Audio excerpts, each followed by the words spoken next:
that we're showing people right now are going to come out, there's going to be an outcry once again about what's happening here, about whether this is a safe facility to have in this particular area, especially given the fire danger we now face pretty much year-round in Southern California, and how this area is essentially just filled with dry brush and fuel that could potentially go up. I mean, this is something that people kind of, in their minds, it was sort of a worst-case scenario. People seeing this place on fire like this, people talked about it. We spoke to people a number of times during the gas leak crisis, and this is something that people talked about a lot. Like, what happens if, there's a massive fire here? Obviously, the fire officials are on scene here. They're very cognizant, very aware of the fact that there are, chemicals stored here, gas stored here, and they are on top of it. They don't seem any more focused particularly on this spot than they do anywhere else necessarily, but it's hard to know what's going on the other side of these hills where a lot of these facilities and a lot of the equipment is located. Well, we're looking at those flashing lights, so it's good to know that they are close by and they are keeping an eye. Yeah. Because when when we talk about distance and vision and looking at things through a lens, it looks like it's so close. Yeah. We just have to interrupt real quickly because we have to go to Sarah Donchie, who just, I think, is right caught a flare-up. Sarah?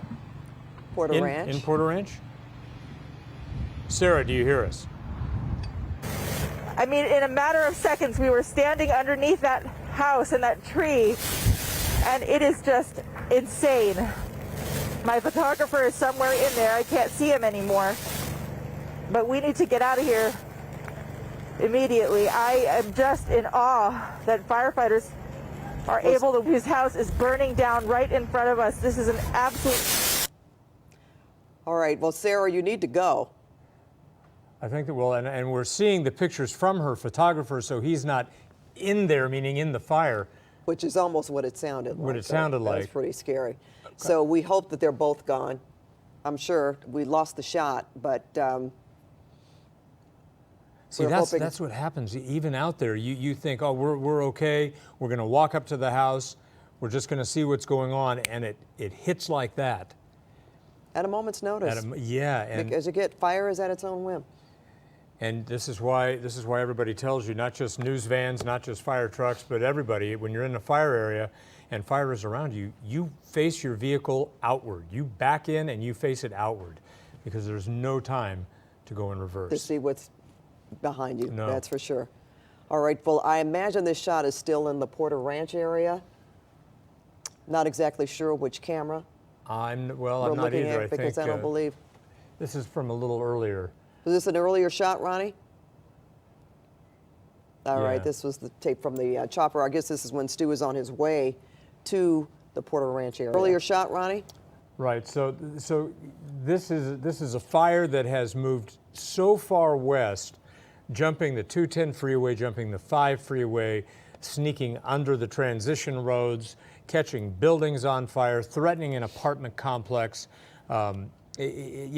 destroying homes, mobile homes over in Stetson Ranch, and then moving at the top of, right up where, O'Melveny is, at the kind of the far reaches of Granada Hills, and it got a couple of homes there. And then we thought, well, maybe, and Stu Mundell and Sky 9 thought, well, maybe it's going to stay north and keep west. All right, well, it looks like we have Sarah back on the air. There she is. She's walking backwards. Hey, okay, Pat Sarah. and Jeff. Yes. I have to tell you, I have never seen anything that scary in all of my years. We were standing here on this street. At the end of the street, there's a home, and we stepped away to give firefighters space to do their jobs. At the end of the street was a home that was fully involved. It looked like a fire tornado, and within moments, the house that we were standing next to directly across the street caught on flames. It was almost like combustion. It was instant. That house caught on fire, and just a few seconds ago, before we joined you live, this house we're standing on front of, the backyard, the side of the home, completely went up in flames. So in the last 3 minutes, I can confirm to you that these homes on Braymore and Darby Avenue, at least 3 of them have caught on fire. In fact, I'm standing next to the gentleman whose house caught on fire at the end of the street. Sir, tell me what happened. Around 11:30, I noticed there's a smoke. So I woke up, I went to the backyard, and I see a lot of brush fires are going on. I thought it was far from my house, but like about 30 minutes, the fire spread all over, and then finally came to my house and burned. Did you have a warning to evacuate? Were you able to get out or get anything out of your home? Yes, we got out, but we didn't take nothing, just the passports. Oh, Nothing. I'm so sorry. I can't imagine what that feels like. What is going through your mind right now, seeing this on your street? I don't know. I lived there 30 years. I cannot imagine this happened to me. You know, I don't know what to think, what to do. I mean, thanks God we are okay, kids are okay, but Absolutely. I don't know. I'm in shock right now. I'm so sorry. I don't even know what to say. To stand next to you, and when we pulled up to you, the first thing you said was, "My house was burning," and we turned and we looked at your house, and it was just. I don't even have the words to describe. I'm so glad that your family is okay. Can you describe to somebody what your street looks like right now? Well, Sarah, we're going to have to Here we interrupt. go. Deputy Poyer The from press the conference just started. LAFD and Chief Moore from the LAPD. Right now we have a multi-jurisdictional effort going on, and I just want to tell everybody that we have areas between Reseda and DeSoto. Everything north of 118 is being evacuated right now. Please don't wait for anybody to knock on your door. Those areas are mandatory evacuation, so please, gather your stuff and get to safety. We have areas in Granada Hills that have already been evacuated, but this fire is moving. So, please heed the warning that the fire chief and the police chief are going to do. I'll turn it over to them. They know a little bit more about the situation. Chief, identify yourself. Hi, my name is Al Poyer, Chief Deputy of Emergency Operations for the Los Angeles Fire Department. As you know, over the past few days, we've experienced extreme weather conditions with increased wind speeds, decreased humidity. In anticipation of that weather pattern, the fire department augmented our resources. We added apparatus and personnel in anticipation of the event. About 9 o'clock last night, we experienced a fire start here near the 210 freeway and Yarnell Street. That fire, the wind got behind it. It was a wind-driven fire. We added a bunch of resources to it to try and get a hold of it, but obviously the weather and the fuels have allowed it to expand. We now have approximately 450 firefighters from our agency committed to the effort. We have 77 LAFD apparatus committed to the effort. The fire has expanded to a little over 2,000 acres at this point. We don't know exactly. Unfortunately, we have lost some homes. We have multiple other agencies assisting us from Los Angeles County, from CAL FIRE, from the Angeles National Forest, and from multiple other jurisdictions across Southern California. And mandatory evacuations are in place. I'll turn it over to Chief Moore now. Good morning. Chief of Police Michael Moore from LAPD. I'm going to cover a couple of different points. One, I'm going to identify the mandatory evacuation zones, specific districts across the northern apron of the San Fernando Valley, as well as identify the 2 evacuation centers that we currently have open and staffed. But before I do that, I want to give a brief description of what we're doing as far as the police resources we have assigned. As Chief Poirier said, the fire began about 9 o'clock tonight, last night, and LAPD resources had already been forward-leaning and unified with fire in preparation for such an event, and we had command and additional uniform officers on scene almost immediately. Evacuations were quickly established, and those evacuations have continued now through the evening as this fire has spread in an uncontrolled fashion across the northern apron again of the San Fernando Valley and into the Chatsworth Porter Ranch area. Currently, we have approximately 200 uniformed personnel that have been assigned to this and are working. In addition to that, we brought in resources from our E platoon, our equestrian unit, to assist with animal services as to trying to aid those individuals that had equestrians, had horses that were needed evacuation or support.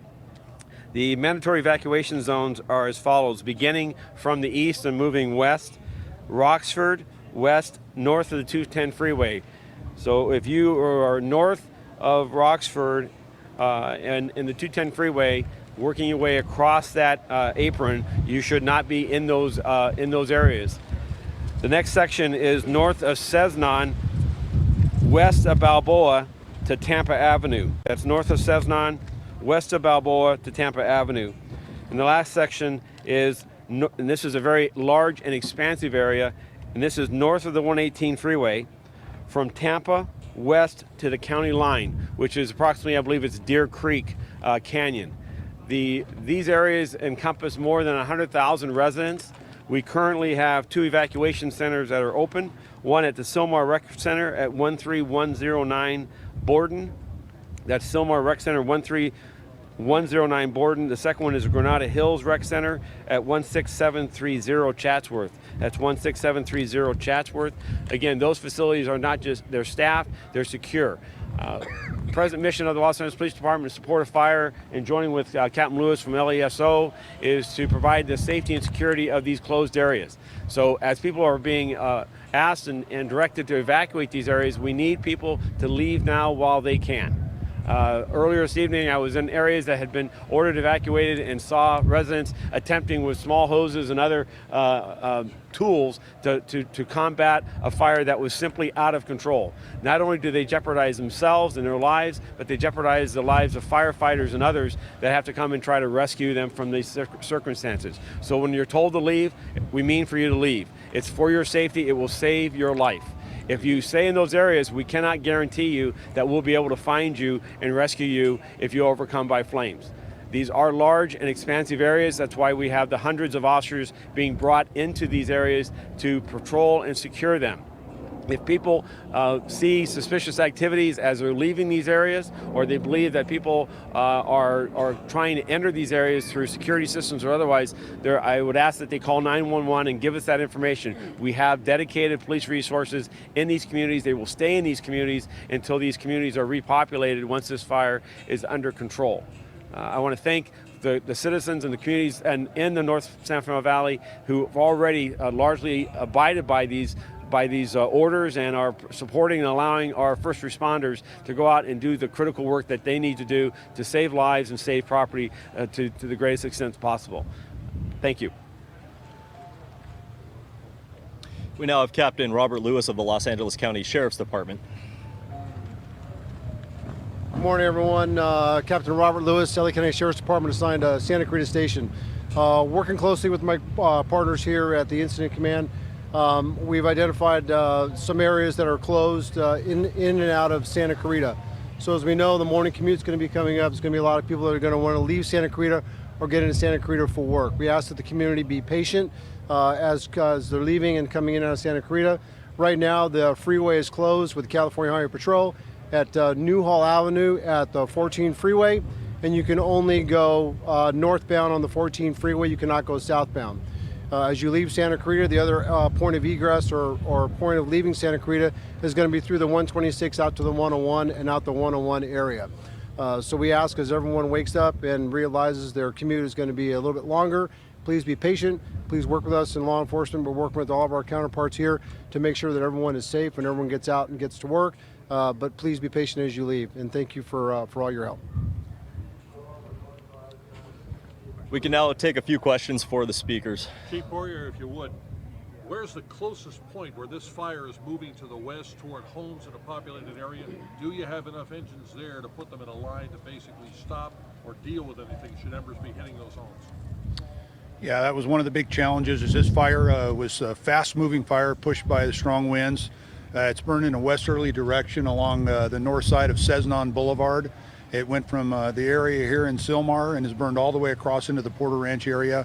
The western flank of this fire is somewhere near Tampa Avenue now, and it burns south from Cbsn Boulevard. So when you talk about the homes that were affected, hundreds of thousands of at least 100,000 residents were impacted by this fire. As I mentioned, unfortunately, we did lose some homes. But to answer the most important part of your question, do we have enough resources to protect those residents? And as we got out ahead of this fire, those area and those residents, I'm confident, are adequately protected by fire resources at this time. We've got structure protection like what? One engine for 10 or 15 or 20 homes in the area? No, it's more robust than that. How much? I can't give you an exact number. Yeah.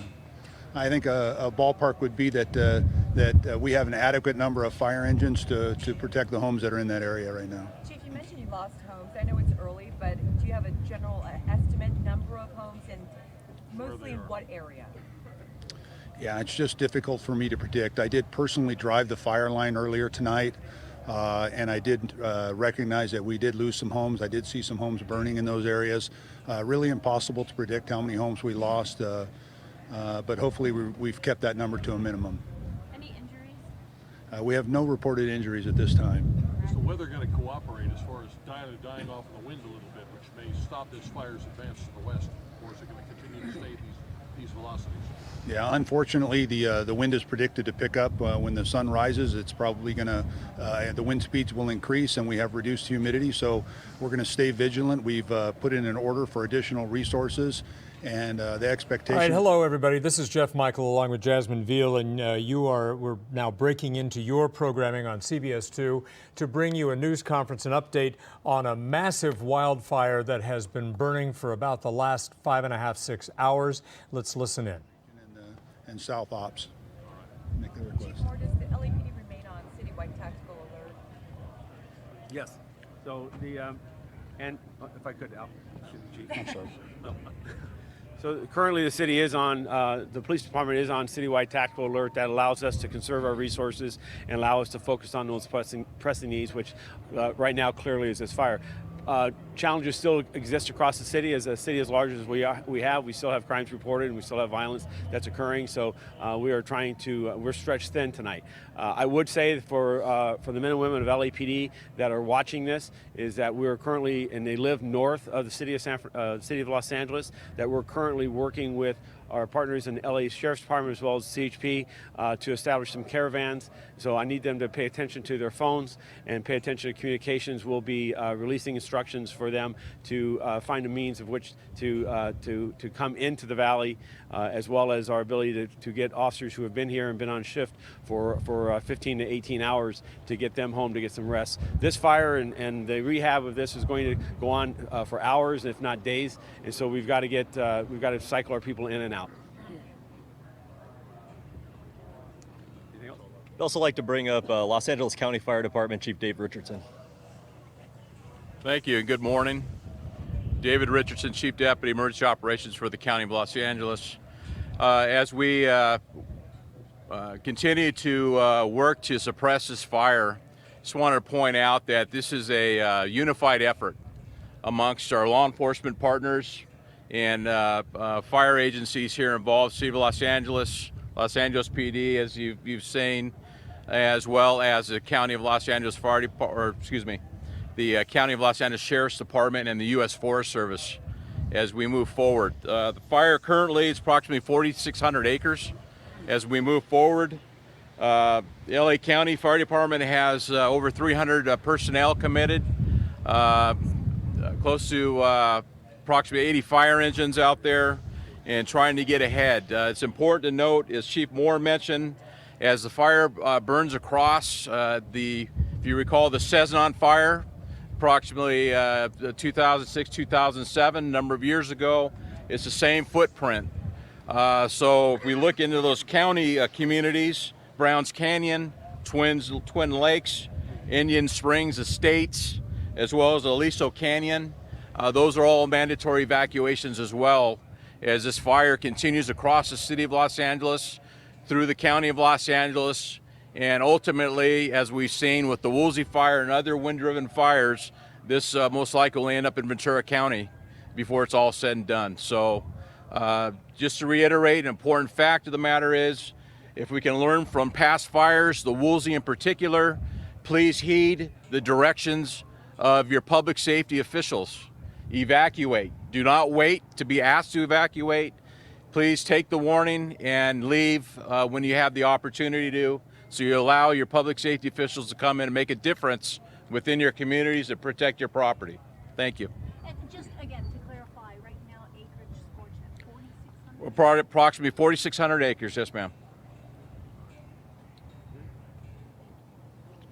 Okay, we also have representatives that are going to be available for stand-up interviews from the LA County Supervisor Catherine Barger's office, CAL FIRE, Los Angeles City Animal Services, and the Red Cross. So this concludes the press briefing, and feel free to do stand-up interviews with all the representatives.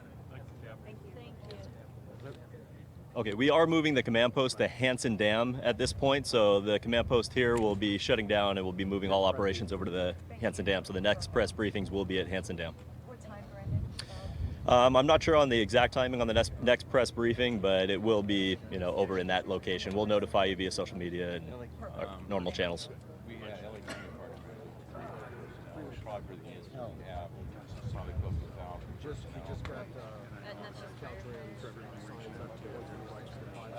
That's just firefighters. So on top of that, all your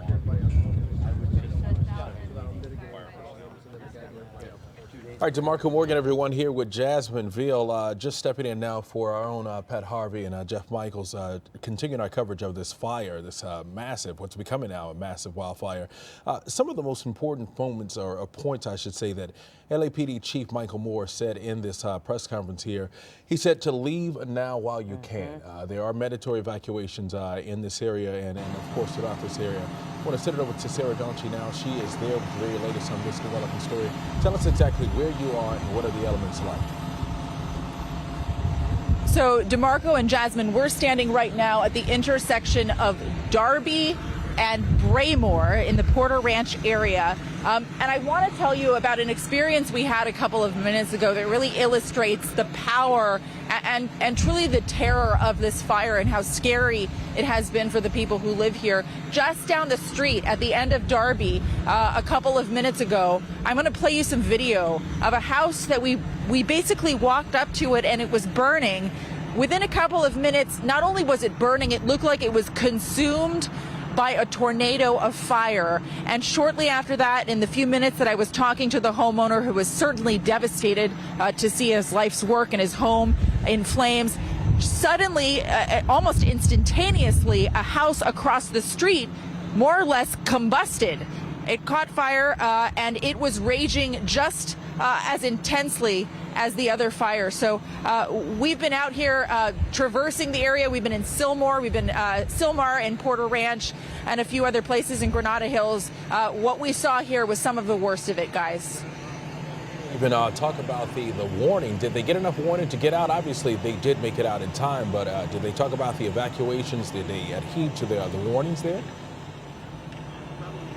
Well, keep in mind that this is relatively far from where this fire started. I have to say, the city officials, the firefighters who are out here are doing everything they can to let people know, including law enforcement.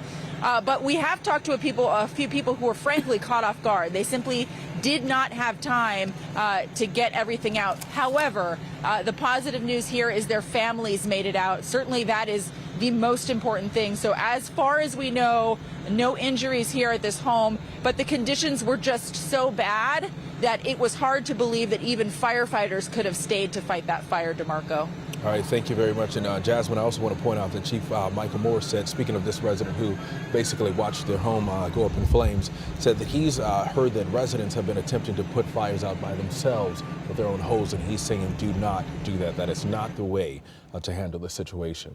We have just seen the aggressive nature of this fire, and Danielle, she talked about this. Our meteorologist Danielle Gersh talked about this yesterday. The fact that this takes so many people by surprise, that we can have these types of wildfires in October, in November. But, we have the winds, the Santa Ana winds, we have the heat, we have the very low humidities, and this is exactly what happens.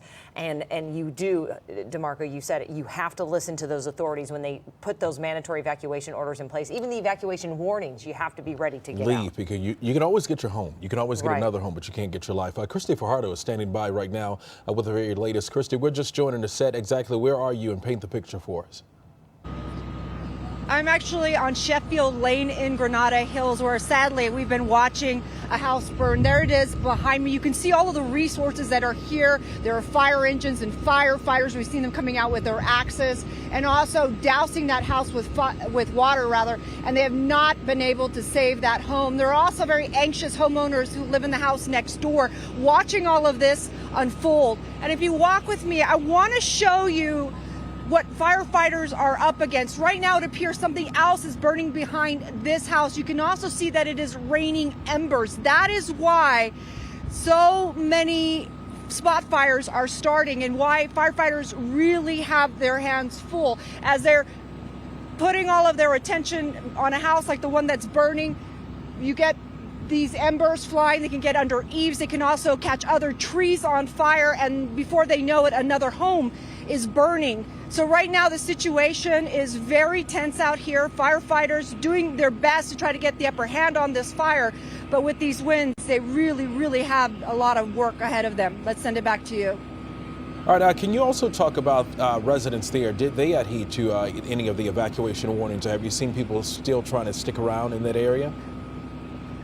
Well, we are seeing some like I said, the house right next to the one that is burning. We're seeing people in that driveway. We haven't walked over there because we're trying to stay out of firefighters' way. They're running back and forth with hoses.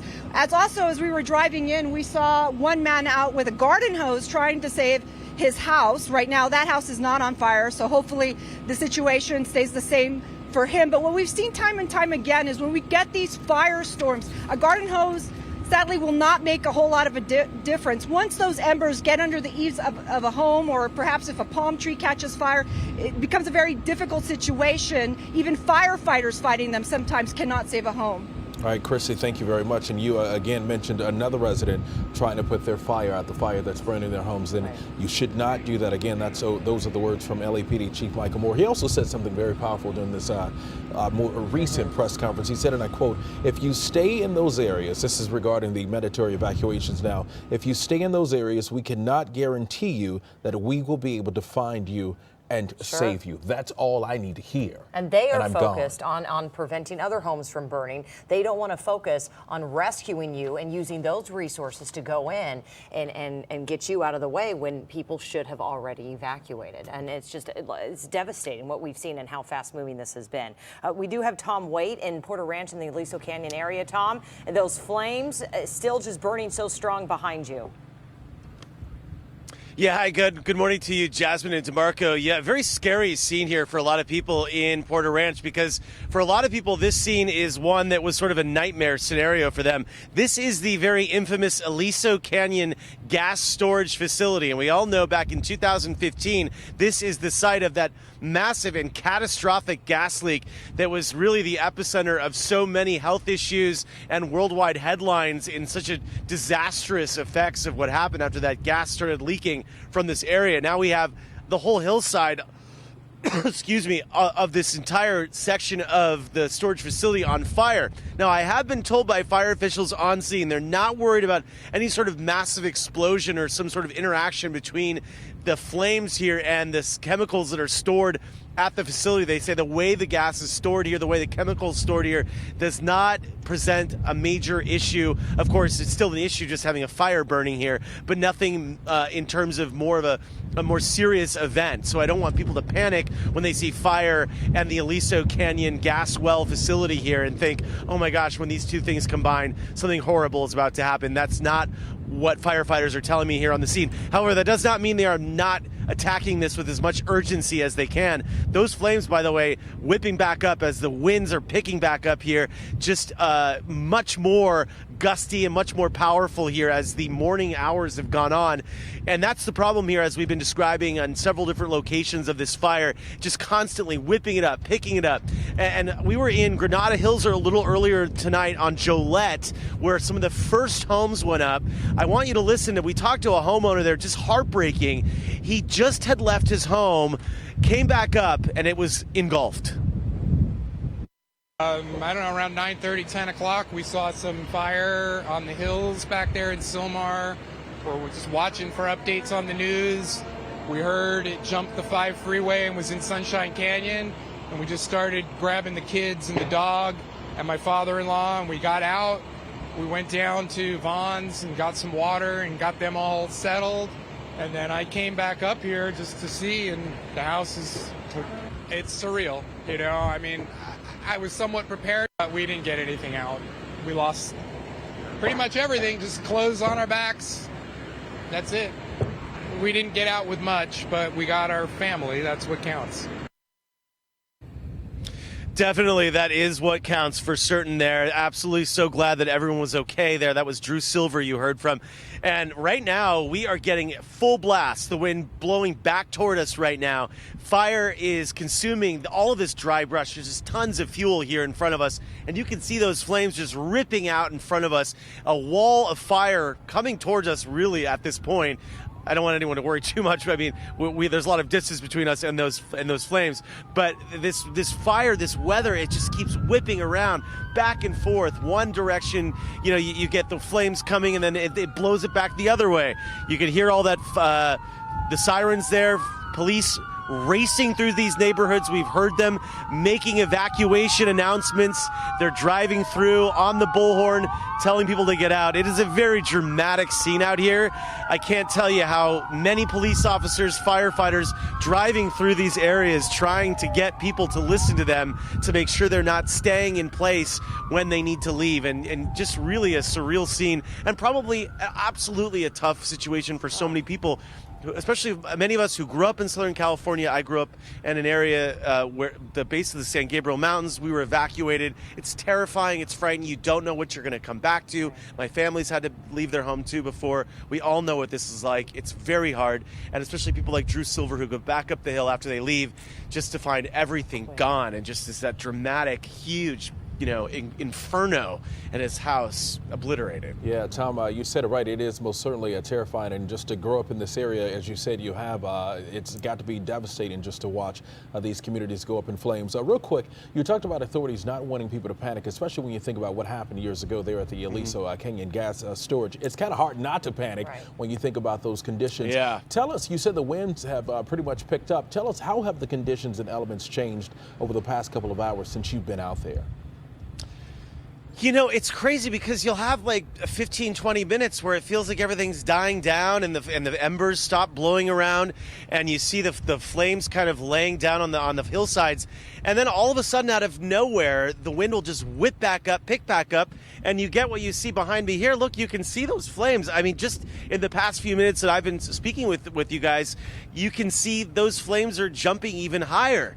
And, firefighters are here. They're monitoring it. They've got huge tankers here on the scene trying to get control of this stuff, and I think they're just trying to also contain it in a way. You know what I'm saying? So you get a sense that they don't want to attack it until they know it's in the right particular place. But the wind is just, it's so unpredictable. It just keeps coming and going, and then you just see these embers picking back up and whipping around.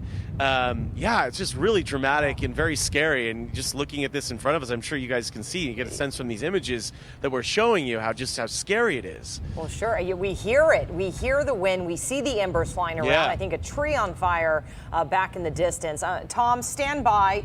Keep us posted on what happens in your area. We want to go back to Christy Fajardo. She is on Sheffield Lane, unfortunately, where more homes are burning there. Christy? Yeah, very heartbreaking scene. We've been watching as this house just became fully engulfed in flames. You can see the maze of hoses here. Okay, we are trying to that get was her. Christy Fajardo, and we got to remind our viewers as well that these elements here, because of the elements and how warm it is, it affects our equipment as well. So sometimes you may see our signals go in and out. These are aerial pictures that were shot by Sky 2. They're basically throughout the evening. This fire started at 9 o'clock last night, and so far, more than 4,000 acres have now been burned. Firefighters have been reporting no containment at this hour, so I'm sure they're trying to work and get the situation under control. But you're also going to talk about this little the hopscotch situation that's been going on with this fire, and how it's just been hopping around and not necessarily burning through, and it's because of those winds. Yeah, really no rhyme or reason, and we've seen it just travel miles in a matter of minutes. The police chief, Michael Moore, he mentioned that, I mean, you have 100,000 residents now impacted under these evacuation orders, the San Fernando Valley to the Chatsworth area in the evacuation zone. So that is a lot of people to get out of there, and in a timely manner as well, to get their stuff and to be safe while they are doing it. And I know they are working with CHP to make sure the freeways are open, the 118, and to make sure everyone can have that path out of harm's way. So they also have equestrian units to assist with those who have horses as well. Lots of animals a lot of up animals there, out lots of ranch areas.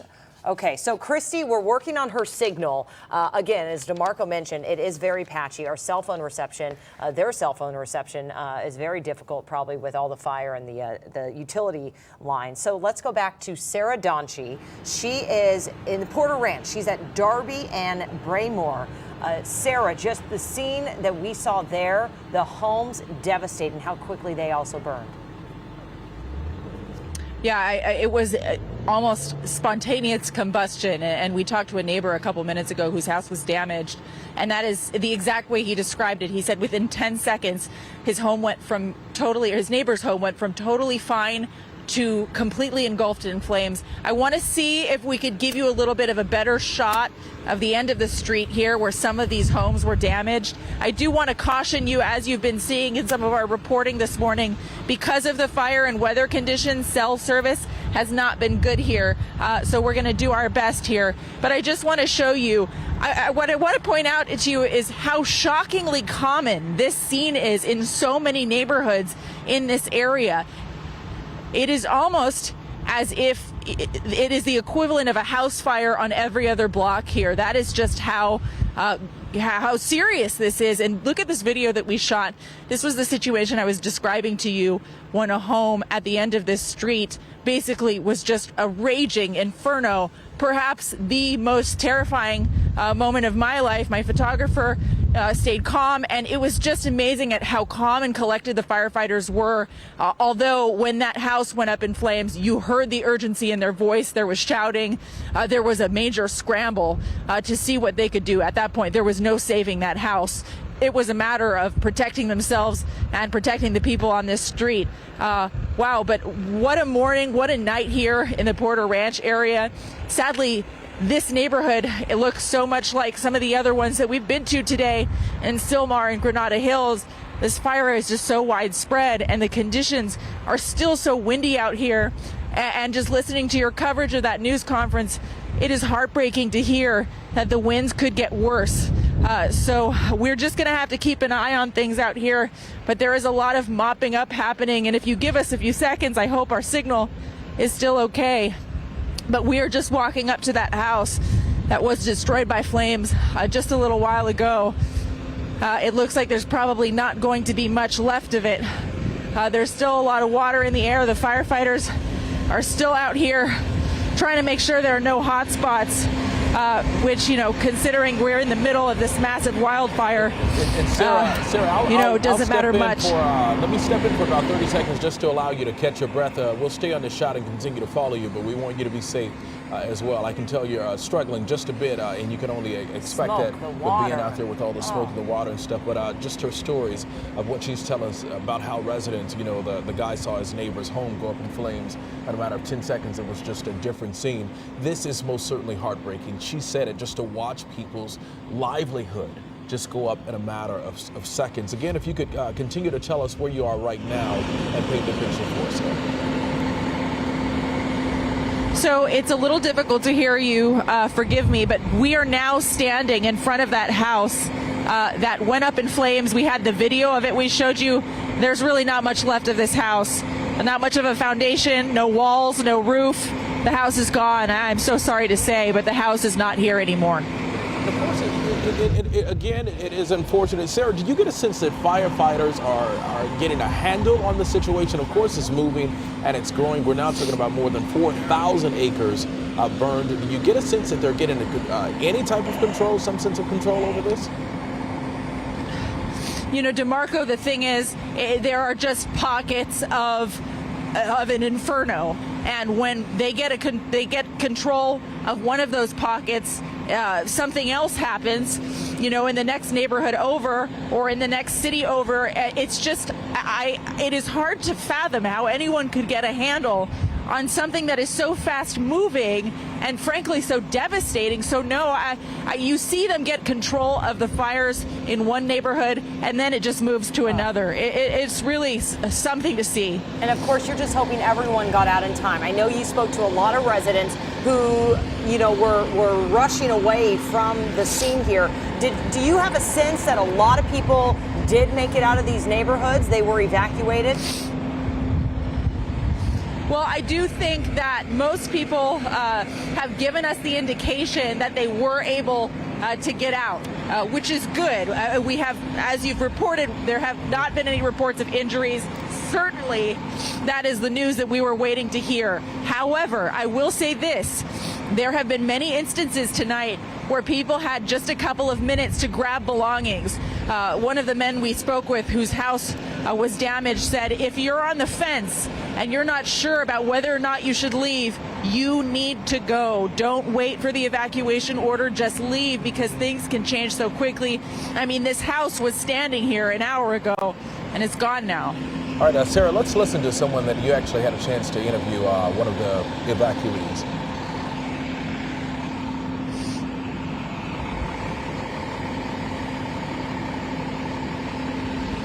And I saw that this area was literally up in flames.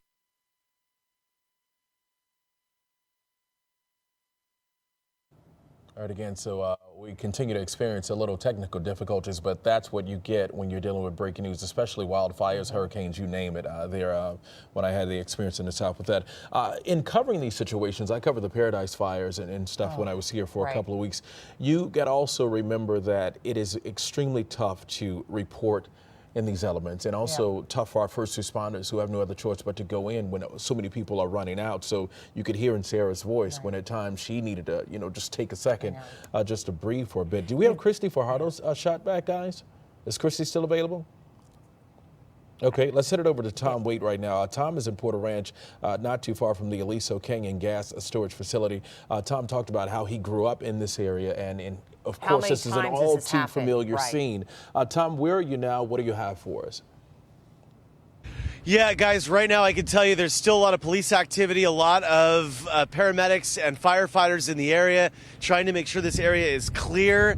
And we are just monitoring the situation here as we watch these flames along the hillside along the Aliso Canyon gas storage facility. And certainly firefighters have taken a different posture here on this fire now. They are surrounding it looks like, from a different angle. I think they're concerned because we really have had, some really intense gusts in the last half hour here as we've been talking to you guys and then kind of monitoring it. But if you look up, I think, Angie, if we pan up, just the whole glowing hill, look at how huge that fire is above the canyon here. It's just crazy that the hills are just glowing red.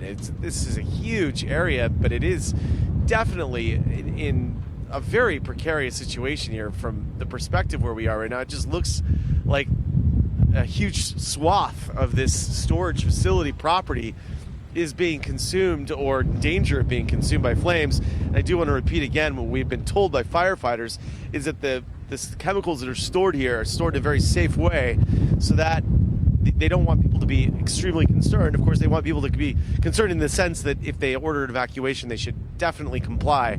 But there's no sort of imminent catastrophic threat here. And as we all know, this is, of course, the location of that massive leak from 2015. Having said all that, firefighters are here on the scene. They are taking this very seriously, and they do tell us that they are, taking their absolute best shot at trying to douse these flames and get a handle on what's going on here. But certainly, it's a very surreal scene to see this area on fire, given what had happened here almost 4 years ago. And the conditions here are just horrific. I mean, the smoke and the embers and the ash just makes it very hard to breathe, hard to talk.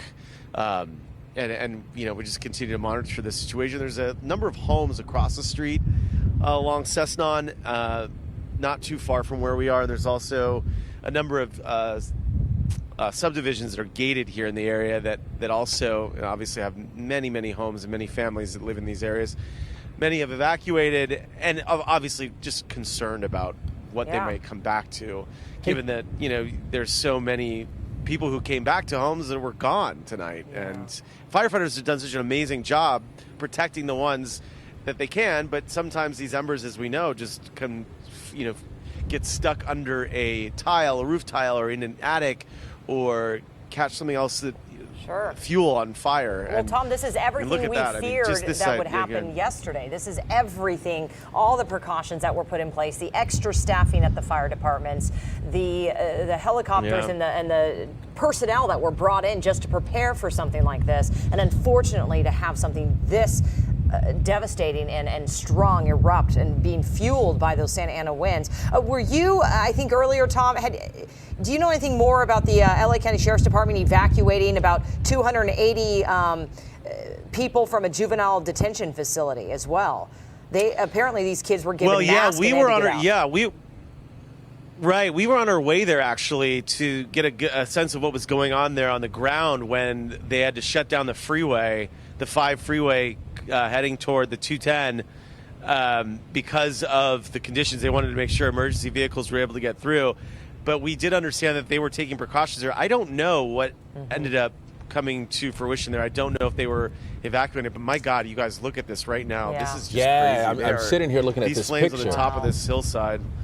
And Tom, if you could real quick, tell us, I mean, the difference. Now that we look at these pictures, this is just incredible, absolutely incredible, and heartbreaking at the same time. It is this is right now the worst we've seen it. It is completely lit up. It is like almost daylight out here. How bright it is. It looks like it's gotten worse. The sun is coming up. Yeah, since you've arrived, can you tell us real quick, Tom? Dramatically the difference? worse. Okay, go ahead. No, go ahead. Sorry, go ahead. Yeah, can you tell us the difference in when you arrived on the scene and what we're looking at now? Because even from your last live shot a couple of minutes ago, this looks absolutely horrific. I mean, it's to the point where we probably should leave soon. It's that bad. I mean, it's not quite that bad, but it is so. Yeah. Look, I mean, Angie, look down here. The brush down here. Look at. We were talking about how that went up. It's about time for us to pick up and leave because I have not seen it this bad all night. This is by far the most intense, the most dramatic, and the most powerful gusts. And as we've been talking about. Fire often creates its own weather system. It often creates sort of a fire tornado, fire wind conditions, and that's what I believe, from my experience covering these now, that's kind of what we're seeing right now. We're kind of seeing that taking effect. I think we might have to be taken off here, guys. This is getting Tom, I think I'm seeing firefighters leaving, so I think it might be time to pick up and leave. Yeah, let's do that. Let's make sure you get out there safely. We appreciate it. Check back in with us, Tom. Let us know that you're okay. You and Angie, your photographer. Just trying to, obviously this is what we do. We try to keep you up to date, live TV here to let you know and let you see the current situation unfolding out there. So, I mean, they're trying to hang on this shot as long as they possibly can. But this is right next to the Aliso Canyon natural gas facility, storage facility. But Tom pointed out, DeMarco, and this was reassuring up until, I'm hoping this is still the case. They are not worried about the fire mixing in with those chemicals there, with the gas, or having any kind of explosive activity. At least for now. You would think they would have a plan in place for something like this, for a wildfire and a brush fire around the facility. They're not worried now, and they're telling people not to panic. But, I mean, when you look at these conditions and how they have changed, it's kind of impossible not to panic and think the worst. Of course, we're hoping for the best. Tom, we want that crew to get out of there, guys, so we can get them out of there. And we want to get to some video that they actually shot a little earlier this evening, or earlier this morning. The times have changed, of course. It started last night at 9 o'clock at some point, but we have the video that they shot, and we also have someone that they spoke with. This is video right here. This is from Tom, or from Sky 2 as well. This is, give me the streets again, guys.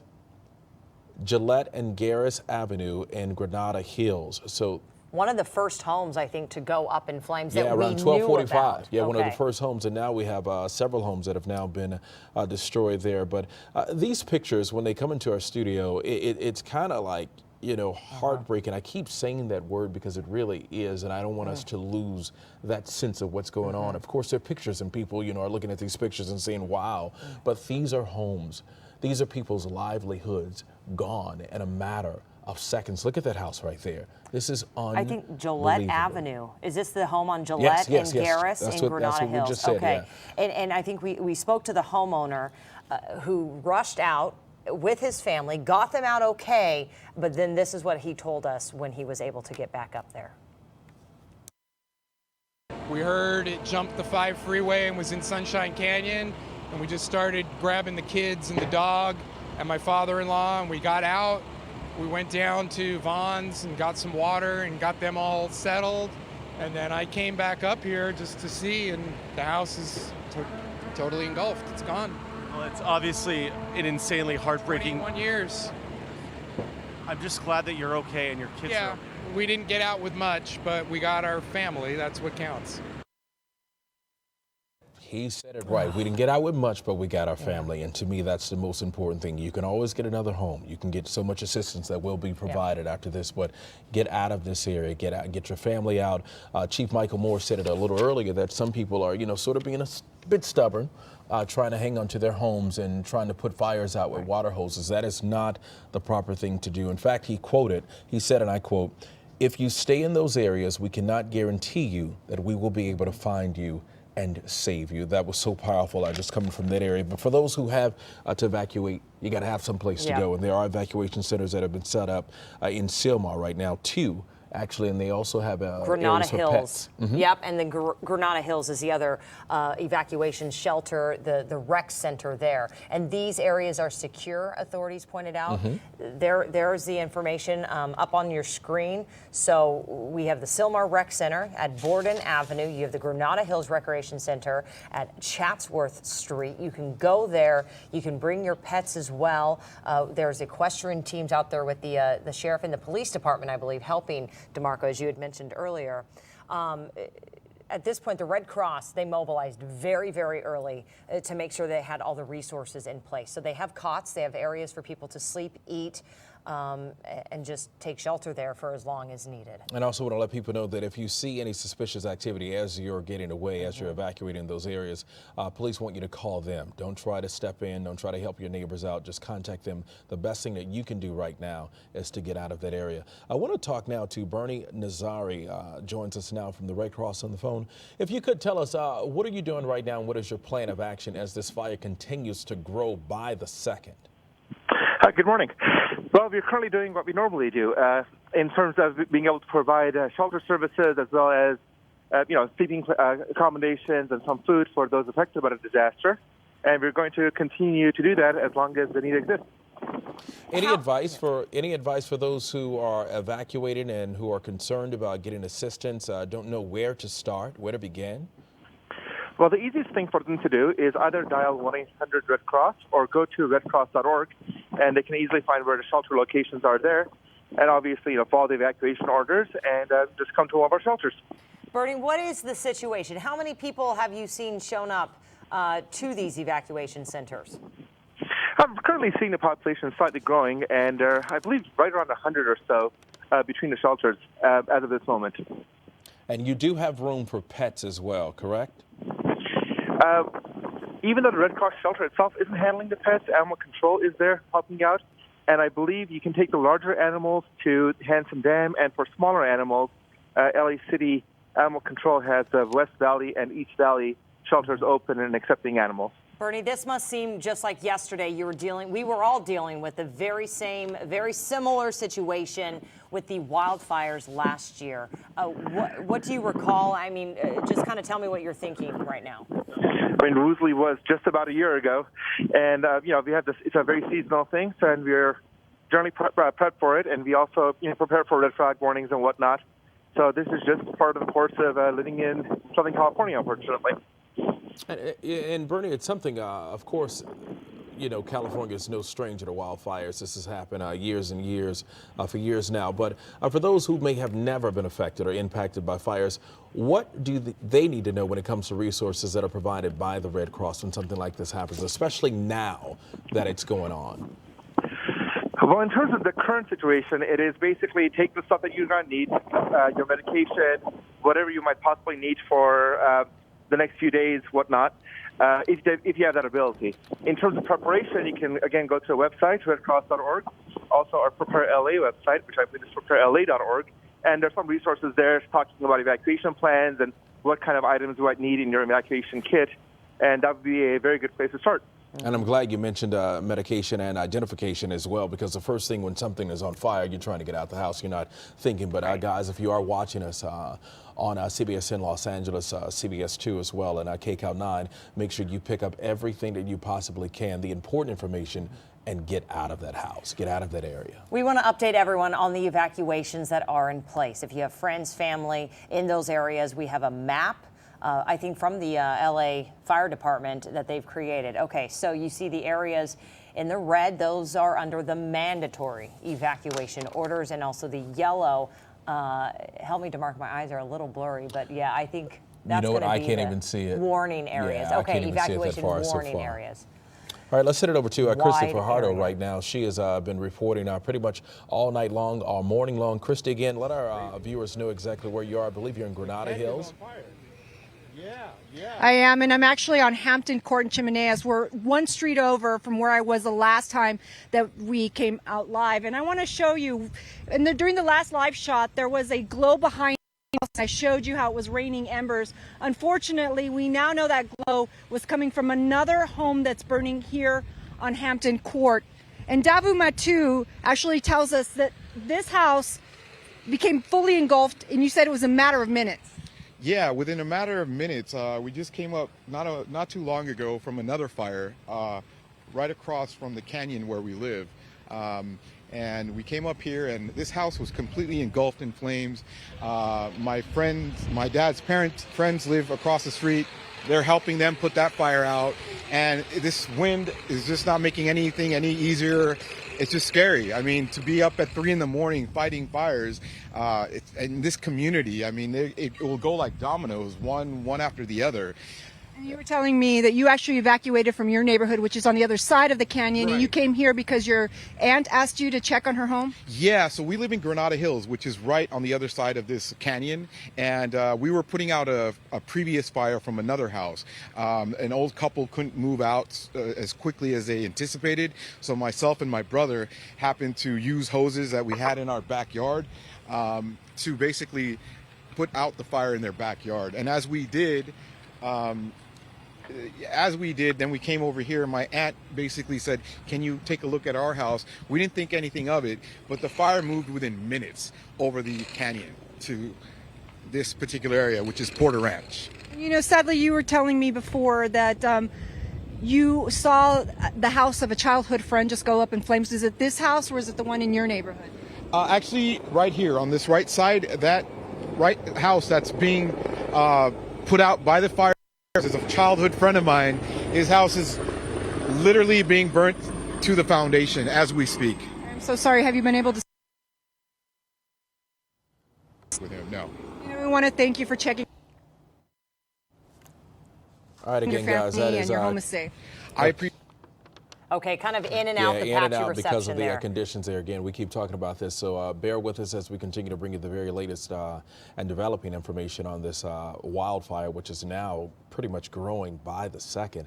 More than 4,000 acres now burned.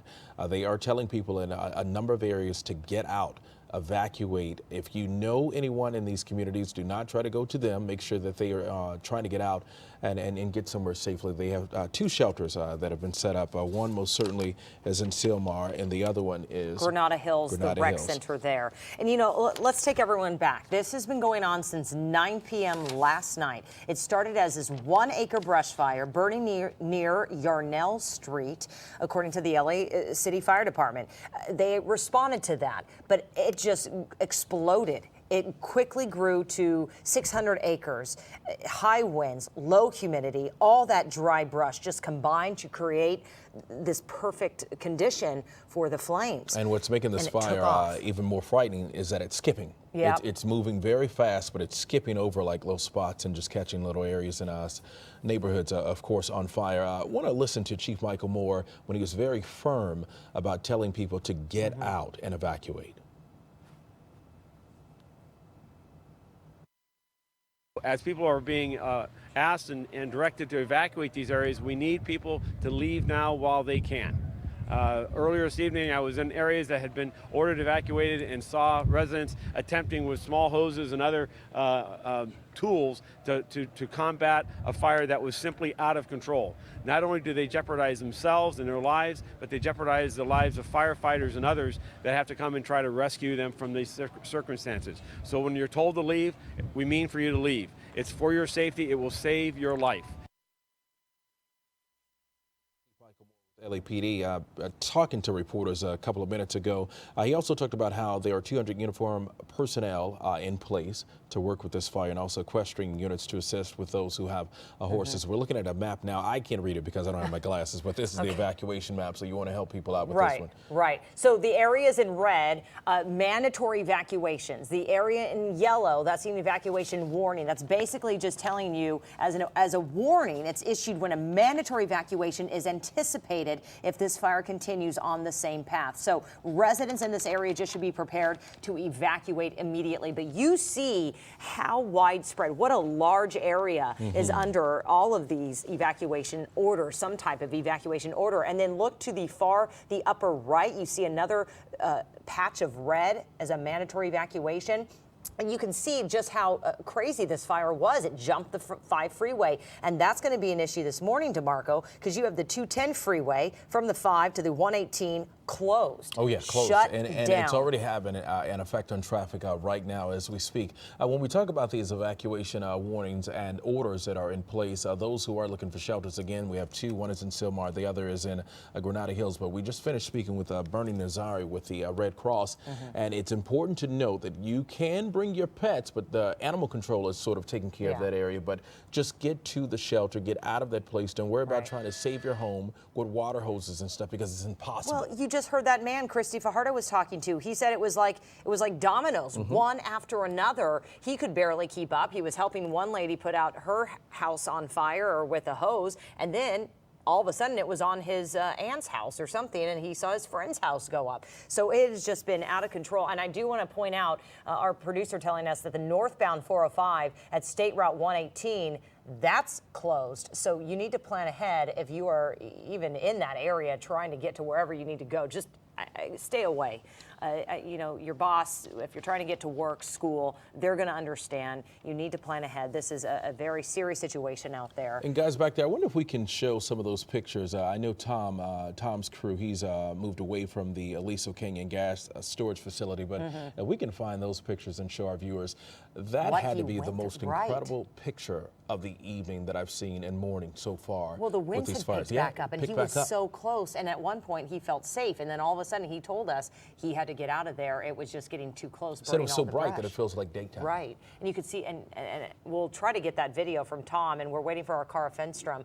She's taking over for Tom. He's been here 6+ hours, you know, overnight covering this to bring you this live coverage to keep you guys posted on what's going on out there. But yeah, that was very frightening to see. Those pictures are very frightening to see, and he talked about the conditions, even how it had changed from when he arrived on the scene. Like a fire tornado almost. This was one of the first houses here. Is this Porter Ranch or Granada Hills, guys? I think that's going to be Granada Hills. Granada Hills. This was one of the first houses that caught fire around 12:45, and now we have a number of homes that have been burned and destroyed. But when you again look at these pictures, you think about, you know, folks' memories, their livelihood just gone in a matter of seconds because of these fires. And then there are spots where the fire is, because it's skipping around, it's missing some homes, but then you have your neighbor's home that's gone now. So you got to feel for the people who are going through this right now. I know the behavior of these brush fires. Yeah, we've seen homes burn on Sheffield Lane.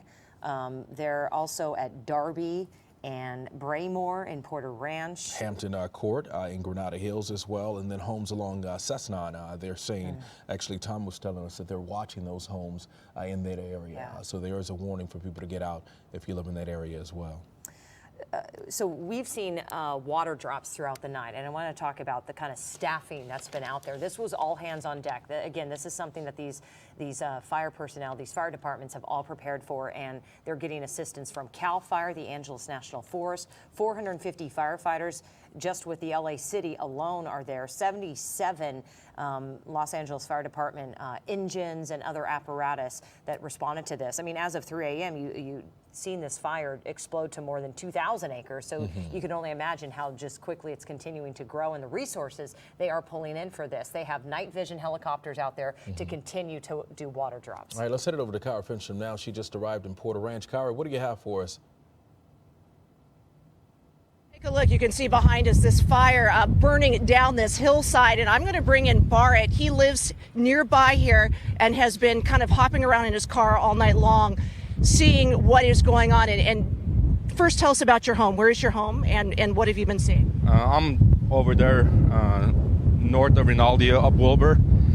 And it's just, around 10 o'clock SYLMAR started, and, around 11 o'clock I went for a drive, and I knew it was coming this way, and just pretty much went home, backed up the car, and put as many stuff as I could in there. And you have been ready to leave if need be, but you're kind of monitoring the situation. You've been driving up and down these neighborhoods. As we drove in, I saw fire on a number of different hillsides here. Yeah, I mean, it's jumping over everywhere. I mean, it was 60 acres in SYLMAR. Now I think it's over, 2,000 or 3,000 acres. Over 4,000. 10 homes down the street from my brother's house is just engulfed. I'm out of my house already. My car's packed, and just kind of came up here real quick, and that's it. And we're right on the edge of Aliso Canyon here. This is Aliso Canyon. This was where the whole gas leak was. So obviously we've got a lot of fire crews up here keeping watch, and that is the fire burning right up against it. Right behind us is another neighborhood, Jasmine and DeMarco, and as we drove through coming here, we could see the flames going all the way up a ridge right up to the street across from a row of homes. We know firefighters have also moved in there. And what is the street just behind us where that's Cesnon, and then up further? Reseda. Up along Reseda, there's some concerns. So a number of areas here where firefighters have staged, keeping watch here. Have you heard from any of your neighbors, any of your family members who live in the area? Yeah, my family members are out. My neighbors are out. A lot of them were hosing down their houses, and everyone's pretty much out, kind of monitoring the houses, but pretty much everyone's gone. Now, I feel a wind right now, some gusts coming through here, but you say this is nothing compared to what you felt overnight. This is strong, but we've seen worse. We've seen worse. But, when you get down to some of these streets that are burning, I mean, your eyes are just can't even open. I got my goggles, which I'm about to put back on, but it's really bad. You can't even see the streets. So what is your plan for now? Go a couple of miles down the street to my cousin's house and just hang out, watch the news.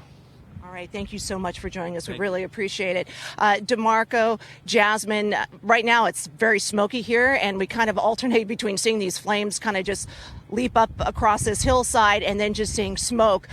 We can also see the wind at work here, because I can see when we get a little bit of light, you can see the smoke just blowing because of the wind, which is what we were just hearing from the residents here. It's very smoky, very difficult for them to see along certain streets. But we will be here. We're going to kind of venture into some of these neighborhoods where the fires are continuing to burn. Hey, Kara, before you go, and we're grateful to have that young man speaking to us, of course, and telling us his side of the story. You spoke about the homes along Cesnon. Tom also said that there was concern. Have you noticed any of the residents, are they getting out? I was just amazed just to see that we got in touch with that guy as well. Are they taking heed to these warnings? Yeah, some of them are leaving. We saw some folks driving out as we came in. A lot of them are just parked along the streets, kind of in shock, watching. The fire, it seems to be on the hillsides here, so it's not immediately in the homes. We know some homes have burned, but where we are here, the concern with Aliso Canyon and with some of the blocks here, the fire is burning up to the homes. So unfortunately, many of them kind of watching some of these homes, and I know firefighters do want folks to get out, as many of them as possible, as quickly as possible, so they have better access. And can you describe the air quality, the conditions? I know he mentioned that he's going to put his goggles back on. How tough has it been for the crew and for you? I know you just got there on the scene, but how tough is it out there for people? Yeah, the smoke is thick. I mean, I have my goggles on as well right now, and you can feel it, breathing it in. We just got here. We're doing fine. But for some of these residents who've been out here since 9 o'clock last night, that smoke is going to be a factor for them. Yeah, Kara, you've covered and we can so also many. see a lot of ash in the air. Oh, for sure. Kara, I just want to, ask you just about, you've done this for years. You've covered so many of these wildfires. How does this compare right now to, let's say, the Woolsey fire a year ago? It's so dark, it's tough to have good perspective, but I can tell you that we have seen what's concerning to me is a number of different fire fronts as we've driven through here. And I don't have a good feel for how close these are, but these are separate fires. So I'm sure that's a concern for firefighters this morning is, they're tackling one on one front, and then a couple blocks over, they've got another start. Right. And the wind is just picking up these embers and blowing them, which is the problem we've had with all of our major wildfires. All right, thank you very much, Kyra. We know you're going to try to move around and give us more news as it continues to develop. Guys, if we could pop that evacuation map back up quickly so we can just let our residents know, people who are watching us, who are streaming us, the important areas that have a mandatory evacuation in order, and also the ones that have evacuation warnings. Yeah, you can see the areas in red under those mandatory evacuation orders. The evacuation warning, as in just be on standby, that's in the yellow, and you can see it is north of the 118 freeway and west of the 5. And then there's a patch under mandatory evacuation orders as well to the east of the 5 freeway, and that's near where this fire started around 9 p.m. last night. So those embers and this fire, this behavior has traveled very fast and then jumped and caught, I mean, we probably safe to say, a couple or more, half a dozen or more homes on fire that we've just seen. Certainly more than a dozen, yeah. And folks, if you live in this yellow zone, the warning area, get out. Yeah. Don't wait until it becomes a mandatory evacuation situation. Get out and leave now. Make plans to get out of that area. I want to send it back over to Christy Fajardo, who is in Granada Hills. Christy, when we last checked in with you, you were on Hampton Court looking at a home that was on fire. Where are you now? I'm still on Hampton Court near Chimeneas, and this is the house that you were looking at before. You can see right through it. And we talked to a witness who tells us that this house basically just went up in flames and burned, like you're seeing now, in a matter of minutes. He said it was probably 20 minutes total, even though firefighters have been here trying to put out the flames. And this is what else he told us. And if you walk with me, I want to show you. He said that he witnessed the fire jump this ridge here, and he said it only took seconds. Those winds pick up and they carry those embers, and this is what happens, unfortunately, is that just pushes the fire towards new directions, towards new fuels, and also homes in its path. And if we turn this way, if we pan this way, I also want to show you the maze of hoses. This gives you an idea of how many firefighters are here and from how many angles they're attacking this fire at this home. We also know that there's a house on fire on Sheffield Lane, which is one street over. We were there earlier and we were watching, and we could see a glow from behind another house. That's actually why we came to this street, sadly, only to find that there was another house on fire. And then this right here, what you're seeing underscores the danger. This is what firefighters fear. You saw those winds pick up. You saw that rain of embers. Those embers get carried, and they can get carried, we've seen in the past, even a mile away. If they get under the eaves of a home or perhaps on top of a palm tree, another house could burn. So this is why firefighters are being so aggressive with this house. They're trying to get these flames out. They're hoping to stop these embers from forming and flying and creating another problem. And we should also mention, when we were driving up here, when those wind gusts pick up, it gets very, very smoky and it's very hard to see. So that is another reason they want people to evacuate when they're told to, because when the fires start and you get that low visibility, it is a very dangerous situation, much safer to evacuate early.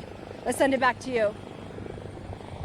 Well, you talked about, we can see the chopper there, you talked about those embers and how firefighters are working aggressively to sort of keep it contained to that one home in that area. How many homes are possibly impacted just on that street alone that they're watching and being careful about?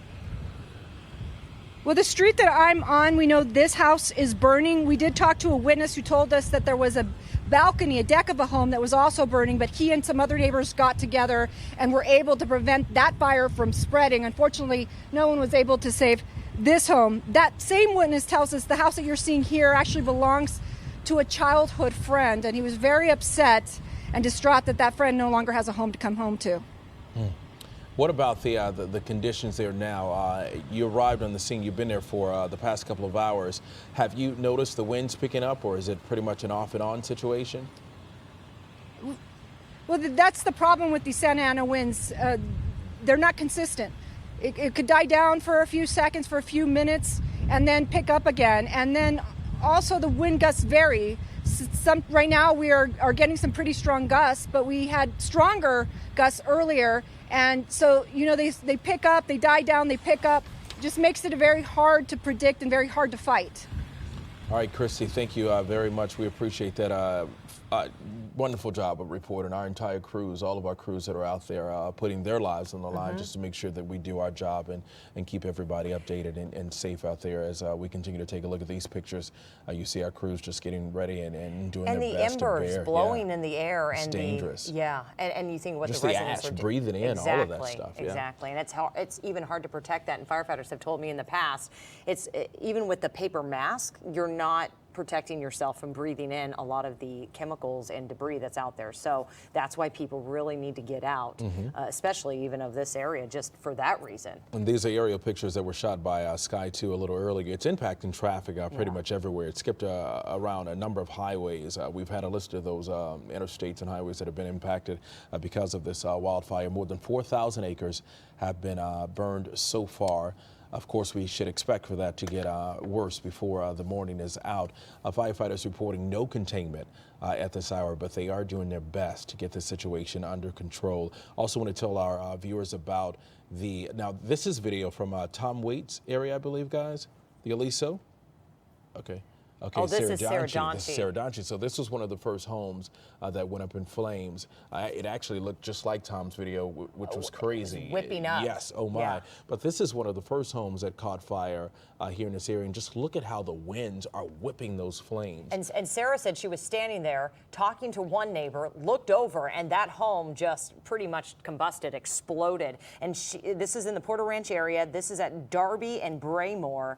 Again, in Porter Ranch, in a relatively new community. I mean, new home building began here in Porter Ranch back in the 1990s, the 2000s. So, many of these homes you would think would have the new technology and features that come with protecting their homes from brush fires, but sometimes it's just not enough. And the embers get into the eaves and the attic, and it just takes off from there. It takes off. Sarah Donche actually got a chance to speak with someone who evacuated from that area. Let's listen.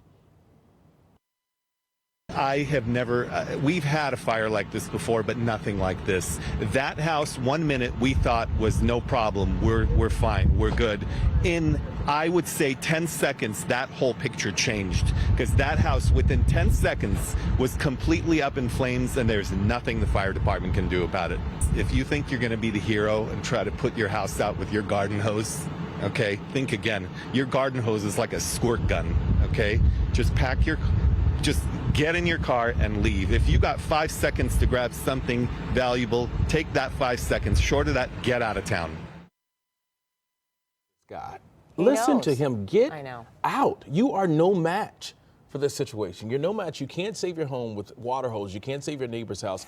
Get your neighbor, get yourself, get your own families, and get out of these conditions here. Again, these are pictures from Sky 2 a little earlier. Sky 2 should be live in just a moment, but want to send it over now to our meteorologist, Danielle Gersh. She is with us now. And Danielle, you talked about this, you called it, you talked about these winds, and they are whipping around. Yeah, and you know what Christy Fajardo was saying with these Santa Ana events, how they're so sporadic. You'll get a gust that comes in at 40, 50 miles per hour, and then it'll be quiet for a few minutes. That is exactly correct, and that is part of the reason that these Santa Ana winds are so dangerous too, and they really make it so hard with the firefight. So I want to show you some conditions right now because, I mean, this is just very, very, very dangerous out there. Relative humidity is still at 7% in SYLMAR. We saw little to no recovery during the overnight hours and as far as humidity goes. Winds in SYLMAR gusting at 36 miles per hour right now.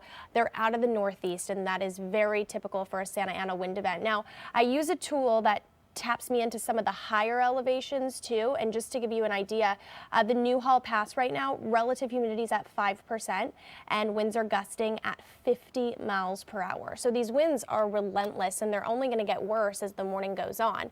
Granada Hills, 67 degrees, a northeast wind at 16 with gusts to 30, relative humidity there just 10%. Santa Clarita, an east wind at 20, gusts to about 38, 40. That's just right now, right at that very moment. Relative humidity is at 13%. So if you take a look at your wider wind map, you'll see where the strongest gusts are right where that fire is burning. And this is also the area that's had the strongest winds for about nearing 24 hours now. So this is just going to be a really tough firefight, especially as the morning goes on, because what happens with these Santa Ana winds is as the sun rises, the winds will pick up, and often we'll see these wind events peak in the later morning hours. So we'll go through your future cast right now, and what you'll see, winds are not going to be letting up. This is 6 o'clock this morning, still dealing with gusts 30, 40 miles per hour. And then in the mountains, we'll continue to see those gusts whipping up to about 50, 60 miles per hour. And then as the morning goes on, 8 o'clock, no relief. And as far as relative humidity goes, we're not going to see any relief there as well. So certainly temperatures are going to be, temperatures right now are in the 60s and the 70s. Which doesn't sound terribly warm, but when you're dealing with these drive conditions and these strong of winds, those are the two main factors here. This is 10 o'clock this morning, really gusty conditions from Santa Clarita all the way up to Ojai, and look at all the way to the coast. And that is the big fear, of course, is we have to keep a very close eye on this fire and really, really hope that it doesn't jump the 118 freeway. Also, we saw how fast things can change last year with the Woolsey fire, the year before that with the Thomas fire. So if you live anywhere within these areas, really anywhere across Southern California, you need to be ready to go, and you need to be paying very close attention this morning and throughout the day. Now tonight, the red flag warnings, they're set to expire at 6. But as far as the winds go, they're going to start to wind down a little bit. We're still going to have wind throughout the day, overnight, and into tomorrow. And we're not going to see much recovery as far as relative humidity goes. So this morning, we're going to see the worst of the fire conditions. Things will get slightly better this afternoon, but it's still going to be rough out there all the way through tomorrow. And into the weekend as well. Look at this, relative humidity in the single digits from Van Nuys to Oxnard. So whenever you see relative humidity in the single digits on a day like this, that means the winds are blowing really, really strongly there. Downtown, relative humidity is at 56% right now. That's because that Santa Ana wind is not blowing downtown. It's not blowing at LAX, but in Fullerton, Ontario, we still need to keep a really close eye on those areas as well, because we saw that fire break out yesterday in the Moreno Valley area. So really critical fire danger throughout the day today, and the firefight is only going to get more difficult as the morning goes on. All right, and Danielle, you mentioned that the hope is that the fire doesn't jump the 110 freeway. Just want to let our viewers know that Jennifer Kim, our traffic reporter and anchor, is getting ready to update all of us on the traffic situation, and she'll keep an eye on all of the interstates and roads that have been impacted as a result of this fire. If you're watching us right now, the small box, those are live pictures now from Sky 2. Sky 2 has been launched, and we'll continue to bring you those pictures live. You see the area, this area, not sure exactly where this is, but it is on fire. The one thing about this fire is that it has been skipping around since it started. Yeah, multiple places since it started last night around 9 o'clock. Our Cara Finstrom is live right now. She is near the Aliso Canyon Gas Storage Facility, and you've gotten a lot closer. Look at what's behind you. We see the flames and the smoke. Cara, what do you have for us now? Exactly where are you? Yeah, DeMarco, we actually got in our van and moved over to Braymore Street, just a little way, maybe 4 or 5 blocks from where we saw you last. And behind us, you can see, gosh, the glow in the smoke that is coming up from this canyon. There are some homes, we understand, down below, and at times we've been seeing the flames leap up. I'm going to bring in Kevin because he lives in the homes just across the street here. You've been here all night long. You say your wife, your kids have evacuated. What have you seen? Right. We've seen the first fires from the up north, started coming up, and then all of a sudden from the west and now coming up from the south. So we're pretty much surrounded. I'm just trying to make sure that the houses are okay as much as we can before we have to really evacuate. And Barry, if you can flip the camera around, DeMarco, Jasmine, that is where we were earlier. You can see Aliso Canyon. You can see part of the hillside there above it. Burning, and so you've got fire behind us, you've got fire in Aliso Canyon, and oh gosh, Barry, flip the camera back around. You can see the flames starting to come up in this canyon here. Lots of folks watching this who live in these homes here, concerned about the flames coming up along this ridge line. You said there are some homes down below? Yes, down the homes, they back into this canyon. Do you know what the streets are just below this canyon? I do not. Okay, so we do know we have some homes here just below this canyon. We know some homes have burned, DeMarco and Jasmine. We don't know what the situation is right here. Firefighters have been up and down this block all morning long, and I can see some more crews actually coming up the street as we speak. So the smoke, a big factor here. Kevin has a mask on, and I know a lot of the folks out here have had masks on throughout the morning. People have their goggles on, and many folks kind of watching, waiting, seeing what's going to happen with their homes. But again, mandatory evacuation orders in effect for all of Porter Ranch right now. Kevin's wife, his kids have left, and you say you have your car parked and you're ready to go too. Yeah, I'm ready to go. Just last minute before I have to really evacuate. You can already see the fire is pretty much here. How long have you lived in Porter Ranch, and have you seen anything like this before? Yeah, I've been here for about 3 years, and no, I haven't seen anything like this this close to the house. Yeah. So you said you packed everything up. When did you start getting concerned? Early in the morning, about maybe midnight, we started getting the alerts. Packed everything up, got everybody out, and just started watching. I have been feeling some very strong gusts up here. I didn't feel those down below when we were next to Aliso Canyon. Has it been like this all night long? Yes, it's been like this since yesterday. So, and it usually gets pretty gusty up here. Yeah, and when those gusts come up, you can see these flames really just kind of shoot up alongside the ridge. Obviously, a lot of people out here right now, some getting a little too close probably to these flames, but they are burning up along the hillside. Jasmine, DeMarco? Yeah, Cara, I was just about to ask you, what in the world are they doing? They look like they're way too close to that area. Or taking photos or... Yeah, a lot of folks taking photos out here, but when this wind shifts, you can see all the smoke. The flames really shoot up. There's a lot of dry brush out here, and these gusts are strong. It kind of calms down and for a few minutes, but then the gust comes up and it just really flares up. And you can see the embers just right in front of us, being carried by this. This is the big problem, and this is why we're seeing the fire spread so easily. Right. That is crazy. I can see a cell phone right now. It looks like they're taking pictures. They are way too close, and that's extremely dangerous. Well, and like we mentioned, all the debris, the chemicals in the air from the burning brush, from burning homes, from other things. Yeah. Wow. What did Jessica? Oh, and the wildlife. Yeah, right. That are running from the flames. And speaking of that, the animal shelters, for those of you who may have animals, there are 2 shelters, the West Valley Animal Shelter, and they're going to accept small animals. Large animals need to head to Hanson Dam, so keep that in mind. Hanson Dam for large animals. Your small pets can go to West Valley Animal. But again, you talk about it, the wildlife that's out there as well. Just a ton of concern this morning. But this is what you don't want to do if you're in that area. You don't want to get that close. And DeMarco, we have Christy Fajardo. She has been watching more homes burn on, I think it was She's in Porter Ranch now? Chimenea Avenue in Porter Ranch. Yeah, let's go back to Christy. Yeah, this is actually one of the ridges right behind Hampton Court. You can see it looks like a volcano. And if we pan this way, these gentlemen that you see here are actually the homeowners' nephews. They've come out here, they're hosing down the house, trying to protect it. And the reason why is because that house that we showed you earlier, right outside, is across the street. So another home completely burned to the ground just feet away from this house. And I want to just show you how it is basically burning from all flanks. There's another ridge here. That's where we were standing earlier. We actually left because it was so hot. The ground was so hot.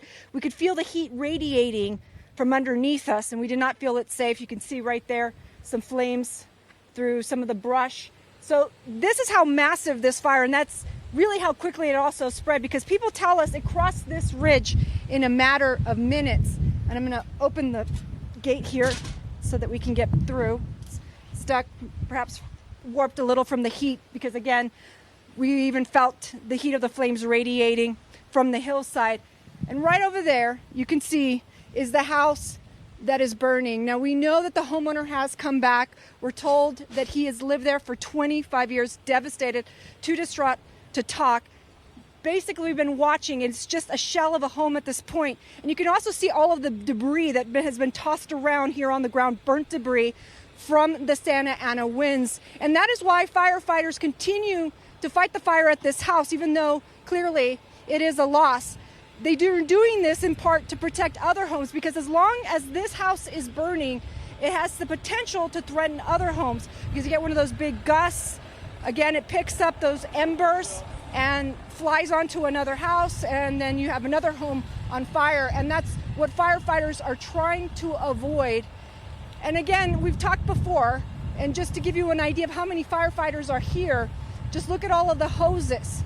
They're attacking this from multiple angles. We're also seeing firefighters with flashlights going up and down this ridge looking for spot fires. Homeowners are doing the same. We know the man who lives right next door, even before firefighters arrived, had his garden hose out. He was able to get little spot fires around his house out. Fortunately, his house never caught fire. The same, though, is not true for his neighbor. That's the latest from here. Let's send it back to you. Yeah, Christy, just seeing the devastation. This is, again, and DeMarco said, it's just heartbreaking. There are no words. But at this point, and we are hearing from the Los Angeles Fire Department, there are no reported injuries at this time. And of course, we are all praying and hoping that that stays true, that people got out, listened to those evacuation orders, even though we've heard a lot of stories from residents staying behind, trying to use their own hoses to put out these fires. But for the most part, besides those homeowners coming back, you have not heard anything different, correct? I have not heard anything different out here. We know a lot of homeowners never left, and some are just now leaving. We saw one family actually come out of their home in their pajamas. I guess they decided this was too close for comfort and that it was time to leave. Others, though, have decided to stay. They tell us they know this is going to be a sleepless night, but they feel that they can make a difference in protecting their home just with garden hoses. And we do know just from past experience, though, when, like I've said before, when you get those really big firestorms, when you get the embers just raining down on you, it starts multiple spot fires. So even with your garden hose, you're not going to be able to put all of them out. Now, the gentleman next door, there were just a few spot fires, so he was able to save, or he feels to save his home. But again, his house never actually caught fire, and that may have made all of the difference. Oh, I'm almost certain it made all of the difference. Terrific reporting. Thank you for giving us a close view of what's going on and how firefighters are so desperately trying to get that situation under control just to protect that area and other homes. On one side of the box, the bigger box, those are pictures from our Cara Finstrom. She is in the area near Aliso, the gas facility there, the gas storage facility, Aliso Canyon. I think she said and Braymore she's been giving us those, giving us those pictures. And you can see the people, they look like tiny ants up there. Extremely close, taking pictures with their cell phones, which is not advised. If you look at that small box, if we could take that full, I'm not sure if we could do it. We saw some massive flames from Sky 2. Yeah, the small box, these are live pictures from Sky 2. You see all of the engines there, the emergency vehicles and first responders trying to get all of this in this area, this situation here under control. So far, more than 4,000 acres have been burned. But here's what you need to know, because it's 4:15 right now. A lot of you guys are starting to get up, starting to head work, and Jennifer Kim will join us pretty much shortly to give us an update on the roads. But there are some road closures that you need to know about. I-5 is shut down in both directions between I-210 and Cow Grove and Santa Clarita. Keep that in mind. I-210 is shut down in both directions. That's between I-5 and State Road 118. State Road 14 southbound is shut down through the Newhall Pass, and I-405. The 405 northbound is shut down at State Road 118. So keep those in mind as you get ready to head up and get out this morning. But if you're in this area and you haven't evacuated yet, you need to do so. I mean, look at the size of this fire even right now. And again, you can see we have information constantly going across your screen. You can take us with you. We will be streaming, and we are always streaming on Cbsn Los Angeles. You can find that through our website, cbsla.com, or the CBS News app. It's very easy, so you can stay up to date on the evacuation orders and the information coming into the newsroom. As soon as we get it from authorities, we bring it to you. Now, once the sun comes up, DeMarco, we will get a better assessment, and we're waiting on authorities to give us that assessment of the number of acreage and the homes also that have been burned.